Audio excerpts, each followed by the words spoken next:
I want you to imagine walking into an abandoned warehouse in the Blackwell district. It's like 4:47 a.m. Yeah, the middle of the night. Exactly.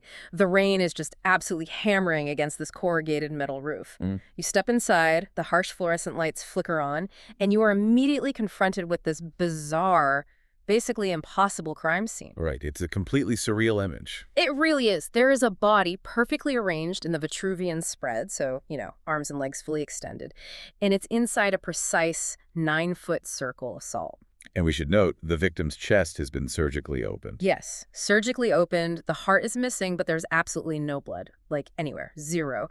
And when you look closely at the victim's eyes, his pupils are perfect black equilateral triangles. It is a profoundly unsettling scene, and it becomes even more unnerving when you learn the identity of the victim. Right, Dr. James Meridian. Exactly. He was this highly controversial neuropsychologist who had actually predicted his own death down to the exact minute, like 6 months prior to you finding him on that floor. It's just wild. It's like walking into a physical glitch in the Matrix. Finding a scene like this is evidence that the fundamental rules of cause, effect, and reality as we know them are apparently merely suggestions. Yeah, that's a really good way to put it. So, welcome to this deep dive. Today, our mission is to explore a text called the Alchemical Noir. We are looking at this metaphysical mystery where consciousness isn't just some biological phenomenon housed inside your brain. Right. It's a force that can literally break reality. Exactly. We are going to guide you through what the text calls the work. This is a really grueling alchemical protocol of psychological transformation, and we are going to decipher exactly what happens when the human mind is suddenly, violently exposed to the multiverse. Okay, let's unpack this, starting with Dr. Meridian himself. Well, to understand Meridian's bizarre death, we really have to look at the core concept driving all of these events, and that actually comes from his own blacklisted academic paper. The one that got him basically exiled from academia, right? Yeah. Yeah, exactly. Meridian theorized that consciousness does not originate in the brain at all.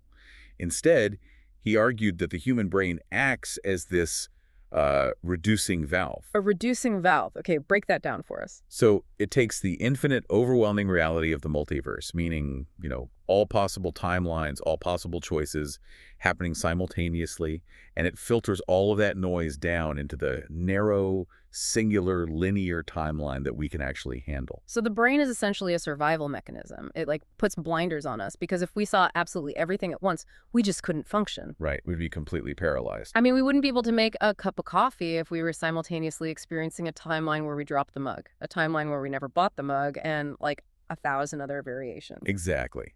But Meridian claimed that severe, overwhelming trauma can actually damage this reducing valve. It cracks the biological machinery. And what happens when it cracks? Well, when that valve shatters, people start seeing everything. The blinders are just ripped off. They experience all those timelines simultaneously. Oh, wow. That sounds terrifying. It is. Without a framework to process that infinite data, it drives them completely insane. I mean, the human mind just isn't built for it. So how do you fix it? Or can you? The only way to survive a shattered valve without losing your mind or literally fragmenting across dimensions is to undergo this alchemical protocol known as the work. You have to actively rebuild your consciousness into a container that can actually hold the infinite. But how does someone even begin a process like that, especially if, their mind is already fracturing into a million pieces? We see this play out through the detective assigned to Meridian's case, Sara Malthus. The text uses her investigation to sort of reveal the mechanics of the work. Right, Sarah. And she realizes almost immediately that she is somehow the center of this mystery. Yeah, she's been unconsciously drawing these obscure alchemical symbols in her notebook for months. Eventually, the clues direct her to a train station locker 137. And what's inside? Inside, she finds an old leather journal. And the journal is written in her own handwriting, dated 6 months ago. Wait, hold on. Her own handwriting from the past. Yes. The journal casually explains that a future, integrated version of herself actually designed Meridian's sacrificial death. Wait, really? She orchestrated the murder? She orchestrated this entire impossible crime scene specifically to force her present, oblivious self to wake up and begin the alchemical protocol. Wow. That is the ultimate metaphysical wake-up call. Like, I murdered someone to make myself pay attention. But to actually survive what is happening to her, where does she even start? Well, she has to walk through the first stage of the alchemical protocol, which is called the Nigredo, or the blackening. The blackening sounds intense. It is. This is where the psychological transformation truly begins. She has to enter this occult space called the Temple of Solve et Coagula and pass through the Black Gate of Memory. And what does that entail exactly? The Nigredo is entirely about confronting the shadow, the darkest, most repressed parts of the self. For Sara, this means she has to confront the truth about her brother Michael. Let's dig into that truth, because the text heavily emphasizes Michael's story as a cautionary tale. What exactly happened to him? Well, Michael had his own reducing valve break years ago, but instead of undergoing the protocol safely, he tried to force the alchemical work. He tried to take a shortcut. Basically, yeah. Yeah. He tried to do it with a circle of 12 people, trying to expand their consciousness all at once. But his body couldn't handle the influx of the multiverse. Oh, man. Yeah, he began to physically fracture under the weight of infinite timelines. Now, Sara was acting as an anchor outside the circle. And she sees this happening. Right. Watching him bleed from the eyes and seas, she was just terrified of losing him. So out of pure fear, she chose to sever the connection. She pulled him out. She yanked him back into his singular body to stop the process. But she didn't save him. I mean, she interrupted a metaphysical process halfway through. She thought she was rescuing him, but she actually trapped his consciousness in a 7-year agony. Exactly. He was locked in a broken body, distributed across timelines, completely unable to fully live or fully die. That is horrific. It's tragic. What's fascinating here is that Sara didn't just trap Michael. She trapped herself in profound denial. How so? She built an entire identity, this cynical, skeptical, hard-boiled detective persona, specifically to avoid looking at her own guilt. In psychological terms, she created a massive false self to survive the trauma of her terrible choice. Okay, I have to push back on this reducing valve concept, though, especially in the context of this first gate. Sure, go ahead. Let's compare the brain to a car radio. Usually it's tuned to one pleasant station playing a single song. But suddenly the valve breaks, and the radio is receiving every single frequency on Earth simultaneously at max volume. Right, total chaos. It's just exploding with input, pure static, and screaming noise. If the radio is already blowing out speakers from too much noise, how does forcing Sara to walk through the Black Gate and relive her darkest, most guilt-ridden, traumatic memory actually help fix the radio? That's a great question. Because the goal of the work isn't to fix the old radio. It's not. No. The goal is to build a completely new receiver. That false self, the detective persona Sara built to hide from her guilt, is a fundamentally flawed foundation. I see. Think about the sheer psychological energy it takes to lie to yourself every single day. You cannot hold the immense paradox of the multiverse if you are actively expending energy lying to yourself about your own past. So you have to clean house first. Exactly. The Nigredo demands that the false self literally die. The shame, the guilt, the avoidance, it all has to be brought out into the light and confronted so that the psychological architecture can be torn down to the studs. You can't rebuild a consciousness capable of holding the infinite on top of a lie. You know, we actually see this in everyday life all the time. Oh, absolutely. People build entirely new personalities, bury themselves in work, or adopt extreme cynicism just to avoid dealing with a past mistake. The text is taking a very common psychological defense mechanism and weaponizing it into a metaphysical barrier. Precisely. And once that false self is destroyed in the Black Gate, we move into a dangerous vacuum. Right, because you've torn the house down to the studs, but you can't just leave it empty. Exactly. This leads directly to the next stages of rebuilding. The Albedo, which is purification, and the Citrinitas, or illumination. How does the text visualize this purification process? Because tearing down a false self sounds incredibly destabilizing. It is. In the Albedo, Sara finds herself in this blinding white room. The walls are completely covered in her own handwriting. Writing out what? It's listing every selfish thought, every petty grievance, and every shameful impulse she's ever had. Wow, that's confronting. Very. She realizes in this room that her self-hatred, which she thought was a noble way of punishing herself for Michael, was actually just another form of avoidance. She has to systematically read and genuinely forgive herself for every single thing written on those walls. It's an aggressive form of radical self-acceptance. That's exactly what it is. And passing through that purification is what allows her to enter the Citrinitas, the yellowing. This is where the perspective radically shifts, right? Yes. She meets a guide archetype called the psychopomp, and for the first time, she's able to look at reality stripped entirely of the reducing valve. And that's when she sees the lattice. Right, she finally sees what the text calls the lattice. Can you explain the lattice for us? The lattice is basically the visualization of the multiverse. It is described as an immense crystalline structure of cause and effect, where every single choice branches out into new timelines, weaving together in an endless network.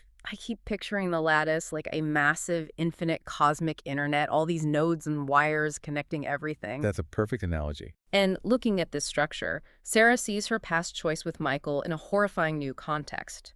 By trapping Michael 7 years ago out of fear, she didn't just freeze his life. No, she did much more than that. She created a massive blockage in this cosmic network. Because they were entangled, her refusal to let him go acted like a broken router, and it literally took down the Wi-Fi for thousands of connected users. Exactly. She kept hundreds of people downstream trapped in their own failing transformations. The lattice reveals a terrifying truth about human connection. Consciousness isn't individual at all. It's a vast, interdependent network. What we think of as you or me is just a temporary node in this infinite web. It's all connected. Right. When Sara broke the circle out of selfish fear, the ripples of that choice caused immense downstream harm to people she had never even met. But looking at this from the outside, it raises a massive philosophical question for me. Okay, let's hear it. If Sara can view the lattice from this vantage point, and she can see timelines where she fails, timelines where she dies, and timelines where she succeeds, does this mean that free will and determinism are happening at the exact same time? That's the big question. Right. Because if all outcomes exist, how do our choices matter? They matter profoundly, and that tension is the essence of paradox. Paradox. Yes. Paradox is the foundational logic of the entire work. The protocol requires the candidate to hold two completely contradictory truths simultaneously without collapsing into either one. So she has to accept both. She has to accept that she's entirely, individually responsible for her selfish choice to pull Michael back, and she must bear the guilt of that. But simultaneously, she must accept that she is just one small part of a larger cosmic pattern that was always going to express itself exactly this way. It's not one or the other. Exactly. Yeah. It is always both. Holding that paradox intellectually sounds exhausting, but the text makes it clear that understanding it is only half the battle. Oh, absolutely. Actually merging with that paradox without being erased from existence is the most dangerous threshold of the entire protocol. Which brings us to the later gates. After passing through the red gate, the Rubedo, where she reclaims her suppressed desire for transcendence, Sara faces the fifth gate, dissolution. Dissolution. Yeah, dissolution sounds ominous. What exactly is dissolving? The complete annihilation of the ego into the void. It is consciousness without a container, awareness without a subject. Okay, here's where it gets really interesting. I am just horrified by this fifth gate. Why is total ego death an absolute requirement? Let me guess. You have another analogy. I do, yeah. Let me throw another analogy at you. If I want to add a beautiful sunroom to my house, I don't tear the entire house down to its bare foundation first. I just build an addition. Right. Why couldn't Sara just expand her existing mind? Why did she have to completely annihilate her identity, forgetting her name and her form, just to access the multiverse? Because if you add the weight of infinity to a flawed, finite foundation, the entire house collapses. It just crumbles. That is exactly what happened to Michael. He tried to build the sunroom of infinite consciousness while keeping his singular ego intact. You cannot hold the infinite in a finite container. So the ego is the problem. The ego, the strict boundaries that separate you from everything else, has to be completely dissolved. If it isn't, the mind will try to control the multiverse rather than flow with it. And she nearly loses herself in that void. I mean, she is dissolving into this infinite cosmic ocean, forgetting everything. It's a very near thing. The only reason she survives is because she planned ahead. She asked her partner, Kovacs, to call her name from outside the gate. Right. Kovacs acts as a lifeline. He uses his voice as a tether, pulling her back from the infinite into a singular form. And that tether allows her to reach the sixth gate, which is coagulation. Coagulation. Rebuilding. This is where the self is finally rebuilt. Sara walks into a room and meets thousands of versions of herself from other timelines. They synchronize their chant, their resonance to become what the text calls a Schrödinger self. A Schrödinger self, meaning she exists in multiple states at once, like the famous quantum physics thought experiment. Exactly. She becomes both wave and particle. She is singular in form, but plural in content. She holds the paradox physically. Yes, she exists across multiple timelines without breaking. But the text makes sure we understand how lethal this moment is. Right in front of her, one of the Saras in the circle fails to hold the paradox. Oh, right, I remember this. Her mind rejects the contradiction, and she literally shatters into static, completely erased from the pattern. The stakes are absolute. But once she survives this, once she is rebuilt as this quantum plural being, she faces the final threshold, the seventh gate. And this isn't about transformation anymore. No, this is about application. She has to decide what to actually do with her new existence. She has to choose what kind of guide she will be. Right. In the seventh gate, Sara finally comes face to face with Michael's distributed consciousness. After all those years. For 7 years, he has been spread across the lattice, existing in agony and ecstasy simultaneously. She is presented with the traditional choices of a guide. Which are? Well, she can forcefully pull him back into a broken singular form. She can let him dissolve completely into the infinite void, or she can merge with him, which would mean losing both of their individual identities. But because she has evolved, she invents a fourth option. She does. A completely new protocol. Instead of letting him dissolve or forcing him into a box, she integrates him. Her newly coagulated consciousness becomes a container strong enough to safely carry his distributed consciousness. It's incredible. She holds him inside her own awareness. They remain distinct entities, but they share the exact same underlying pattern. It's an unprecedented deviation from the established protocol. It is. It proves her transformation is complete, but the universe doesn't give her a moment to rest. She is immediately tested with a new metaphysical crisis. Right, she's assigned to the death of Marcus Webb. Marcus Webb, yes. Marcus was a high-frequency hedge fund manager whose algorithm, named Chronos, was literally collapsing timelines to extract maximum wealth. Just destroying reality for profit. Exactly. His actions were ruining the lives of innocent people, like this retired teacher named Sarah Kowalski. Eventually, the subconscious guilt of the immense harm he was causing cracked his reducing valve. But instead of undergoing the protocol, he panicked. He did. He tried to force the gates, and the pattern reality itself stepped in to kill him, to stop him from creating a black hole in the lattice. But Sara doesn't just investigate his corpse like a normal detective. Using her new plural consciousness, she travels backward through the lattice to Marcus's penthouse hours before he actually dies. She finds him fragmenting, terrified, and bleeding reality. She knows she can't save his physical life. The pattern's correction is already locked in. Right, his fate is sealed. But she can save his consciousness. She guides him through a truncated version of the Rubedo, the marriage of opposites. She helps him hold the paradox. Yes, the paradox that he is both a monster who caused immense suffering and a human being worthy of compassion. She helps him forgive himself so that when the pattern finally kills him, he dies whole rather than shattering and infecting the network with his trauma. And when he dies. She catches his fragmented consciousness, too.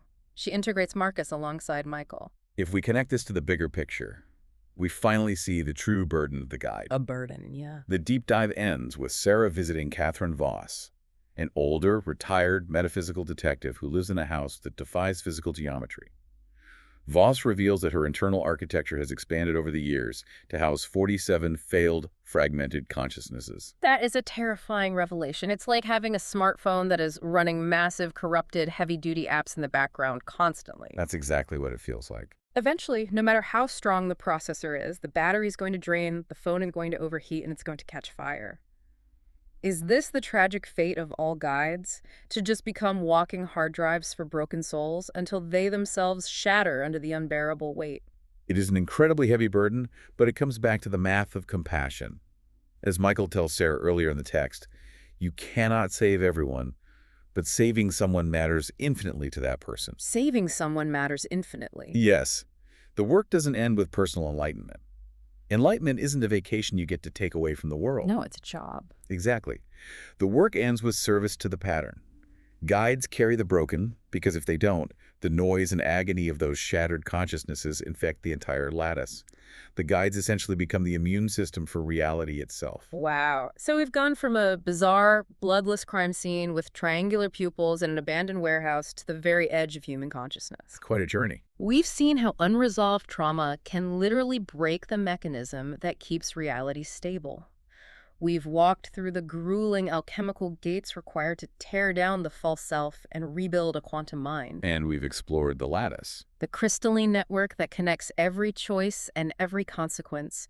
And we've witnessed the ultimate sacrifice guides who literally hold space within their own minds for the broken souls who couldn't survive the infinite. It is a harrowing journey, but it is ultimately a story about profound personal responsibility. Taking responsibility for everything. Yes, it asks us to look at our own avoidance, our own refusal to face the harm we've caused, and to recognize how that avoidance ripples out into the network of everyone connected to us. You cannot heal the network until you clear your own blockages. So what does this all mean for you? You might not be walking into metaphysical crime scenes or drawing occult circles in your sleep, but we all build our own reducing valve. We all do it. We all filter out the overwhelming, chaotic nature of reality just so we can get through the day.